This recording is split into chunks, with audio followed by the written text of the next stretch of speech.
দলের চেয়ারপারসন দেশনেত্রী বেগম খালেদা জিয়া তিনি প্রথম যে বক্তব্য মুক্ত হওয়ার পরে তিনি হাসপাতাল থেকে যে বক্তব্যটা দিয়েছিলেন তিনি কি বলেছিলেন? তিনি আপনাদের প্রতি ধন্যবাদ জানিয়েছেন, কৃতজ্ঞতা জানিয়েছেন। আরেকটা কথা খুব পরিষ্কার করে বলেছেন যে ধৈর্য ধারণ করবেন, যারা অন্যায় করেছে, খুন করেছে, তাদের প্রতিহিংসার রাজনীতি তাদের সঙ্গে করবেন না। কারণ প্রতিহিংসা বাড়ায়, সমাজে অস্থিতিশীলতা সৃষ্টি করে। সুতরাং সেইখানে আমাদেরকে ধৈর্য ধরে আজকে এমন ভাবে দেশকে সাজাতে হবে যেন আমরা সবাই মিলে এখানে একটা ভালোবাসার সঙ্গে, ভাতৃত্বের সঙ্গে, প্রেমের সঙ্গে বাস করতে পারি। বন্ধুগণ, কথাটা খুব পরিষ্কার, আমরা ভোট দিতে চাই।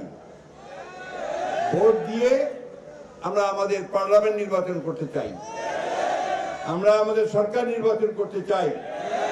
আমরা ওই কথাটা বিশ্বাস করি, আমার ভোট আমি দেব, যাকে খুশি তাকে দেব, তাই না? আওয়ামী লীগ একদিন কি করছে যে আমার ভোট আমি দিব, তোমার ভোট আমি দেব, তাই বলছে না? তাই করছে, কখনো আবার ভোটও নেয় নাই, তাই না? আবার আওয়ামী লীগকে আসতে দেবেন নাকি? তাহলে আমাদেরকে ধৈর্য ধরতে হবে, ঐক্যবদ্ধ থাকতে হবে। এবং সবচেয়ে বড় যে কথাটা বললাম যে এই গার্মেন্টস ফ্যাক্টরিগুলোকে, আমাদের অন্যান্য ফ্যাক্টরিগুলোকে আমাদেরকে রক্ষা করতে হবে।